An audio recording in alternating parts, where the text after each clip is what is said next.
Suntem pe data de 26 decembrie 2020 și le dau mâncare la păzitorii acestei case. Hai la Brunel, hai! Așa, am 8 căței frumușei și o pisică frumoasă. Hai la Brunel, hai la Brunel, hai la Brunel, hai la Brunel, hai la Brunel! Hai copii, hai copii, hai copii, hai copii! Așa, ăștia vor fi păzitorii acestei case unde vom face o mare crescătorie de animale pe viitor, vreo 50-60 de capre și după aia mai departe, așa cu frații mei Dan și cu Emanuel, vom merge mai departe cu această, hai la Brunel, hai copii, na, asta o cheamă Hadasa, hai la Brunel, hai, așa.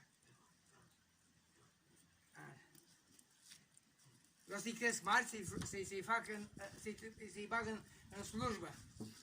Așa. Deci suntem pe data 26 decembrie 2020. Le-am dat mâncare la căței lui Bunelu. Așa. Și după care vreau să cânt o cântare pentru slava Domnului și pentru prietenii mei din toate țările. Așa, o cântare frumoasă.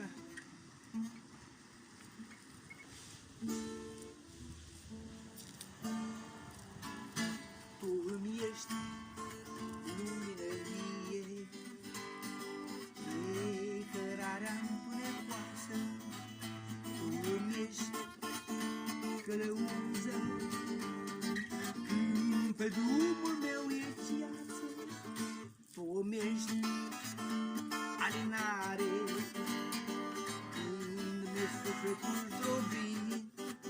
Tu îmi ești vindecare, când de boală sunt lovit. Bunătatea atât de minunată, Dumneata mă ocolește pas cu pas. Mă iubești cu iubire dumnezeiască, Tu ești tot ce mi-a rămas.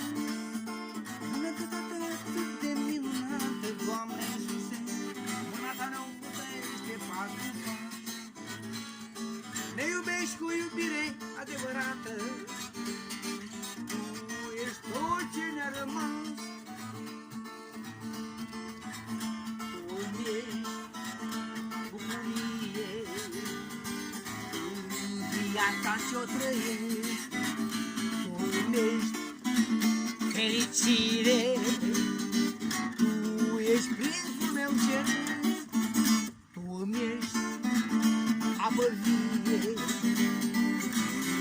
ne sufletul setat. Tu ești pâinea vieții și de Tine săturat. Bunătatea Ta atât de minunată, mâna Ta mă ocolește pas cu pas. Mă iubești cu iubire adevărată, Tu ești tot ce mi-a rămas. Bunătatea Ta e atât de minunată, mâna Ta mă ocolește pas cu pas. Mă iubești cu iubire adevărată, Tu ești tot ce mi-a rămas. Slăvit să fie Dumnezeu Tatăl din cerul, slăvit să fie Domnul Iisus Hristos, Duhul Sfânt. Amin. Oprește acum.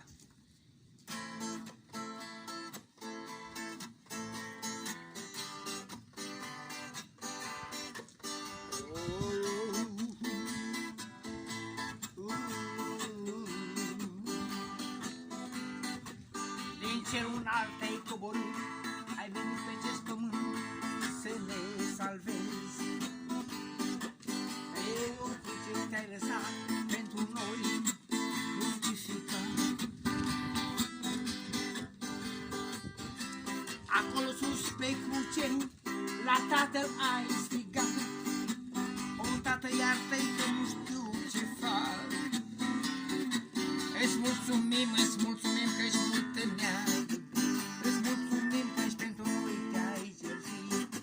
Îți mulțumim că ești pentru noi viața ți-ai dat, să ne speli de păcat. O slavă Ție, Mântuitor iubit, slavă ție, că-și mult ne-ai iubit. O slavă ție, Mântuitor iubit. O slavă ție, prindeți pe ăla, că mult ne-ai iubit. Hai, din cerul înalt te-ai coborât, ai venit pe acest pământ să ne salvezi. Pe ochii ce te-ai lăsat pentru noi crucificat. Acolo sus pe cruce la Tatăl ai strigat. O, Tată, iartă-i că nu știu ce fac. O, slavă ție, Doamne, îți mulțumim, îți mulțumim că-și mult ne-ai iubit. Îți mulțumim că-și pentru noi te-ai jertfit. Îți mulțumim că-și pentru noi viața ți-ai dat, să ne speli de păcat. O slavă ție, Mântuitor iubit. O slavă ție, că-și mult ne-ai iubit. Deci, repet, suntem pe data de 26 decembrie 2020 într-un loc foarte frumos.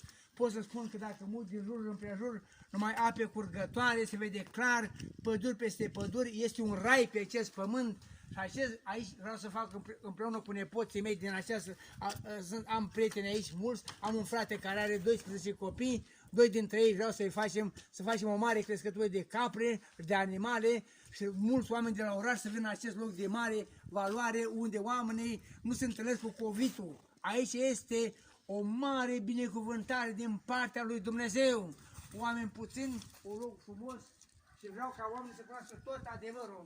Din cuvântul vieții, din Noul Testament, acum merg nu m-am băgat într-un mesaj special, dar găsesc imediat în cuvântul vieții, din Noul Testament, dintr-o Evanghelie, așa suntem în Luca, așa, și chiar aici am deschis un lucru foarte important, așa, fariseul și femeia păcătoasă, Luca, capitolul 7, cu versetul 36. Dar un oarecare dintre farisei l-a rugat pe Iisus să mănânce la el. Și iată că o femeie care era o păcătoasă din cetate, știind că el ședea la masă în casa fariseului, a adus un vas de alabastru cu mir și stătea înapoi la picioarele lui Iisus și plângând a început să-i ude picioarele cu lacrimile, să le șteargă cu părul capului ei și le sărutau mult picioarele și le ungea cu mir. Dar văzând aceasta, fariseul care îl poftise i-a zis, zicând, dacă acesta ar fi fost un profet, ar ști cine și ce de femei este aceasta care se atinge că este o mare păcătoasă. Și răspundând, Iisus i-a zis, Simon, am să spun ceva. El a zis, spune învățătorule, un cămătar avea 2 datornici, unul datora 500 de lei, iar celălalt 50. Și că n-aveau cu ce plăti, i-a iertat pe amândoi. Deci care dintre cei doi îl va iubi mai mult? Răspunzând, Simon a zis, socotesc acela care i-a iertat mai mult. Și Domnul Iisus a zis, drept a judecat. Și întorcându-se spre femeie a zis, lui Simon, vezi tu pe femeia aceasta? Am intrat în casa ta și nu mi-a dat apă pentru spăla picioarele, dar ea mi-a udat picioarele cu lacrimile și le-a șters cu părul ei. Tu nu mi-ai dat sărutare, dar ea, de când am intrat, n-a încetat să-mi sărute picioarele. Tu nu mi-ai uns capul cu ulei, dar ea mi-a uns picioarele cu mir. De aceea spun, păcatele care sunt multe sunt iertate, pentru că a iubit mult. Cui se iartă puțin, iubește puțin. Și a zis femeii, păcatele sunt iertate. Cei ce ședeau la masă cu el au început să zic, cine este acesta care iartă și păcatele? Și el a zis, femeii, credința ta te-a mântuit, du-te în pace. Vedeți? Un mesaj foarte important. Dumnezeu iubește pe toți oamenii. Câte păcate ai avut în viața ta? Mai multe spre Dumnezeu iubește, dar sunt oameni fărăsești la ora actuală care ei nu pot să înțeleagă că Domnul Iisus Hristos pe românește, Iașua Hamașia pe evreiește, poate să ierte păcatele. Vedeți? Cartea Sfântă, Biblia, Cuvântul Vieții, Noul Testament și Vechiul Testament, asta e mare valoare și oamenii nu cunosc adevărul. De aceea fiecare om trebuie să cunoască tot adevărul. Pentru că așa spune Mântuitorul, eu sunt calea, adevărul și viața. Și cea mai fierbinte invitație, spune Mântuitorul, veniți la mine toți cei trudiți și împovărați și vă dau odihnă, luați lucrul meu asupra voastră și învățați de la mine, eu sunt blând și zâmbet cu inima și veți găsi odihnă pentru sufletele voastre, că lucrul meu este bun și sarcina mea este ușoară. Doamne, mulțumim că ai un juc al vieții, pace, bucurie, sănătate, libertate, protecție, călăuzire și viața veșnică în împărăția ta. Va urma în curând un alt episod foarte frumos. Domnul să vă binecuvânteze în toate și în tot. Amin.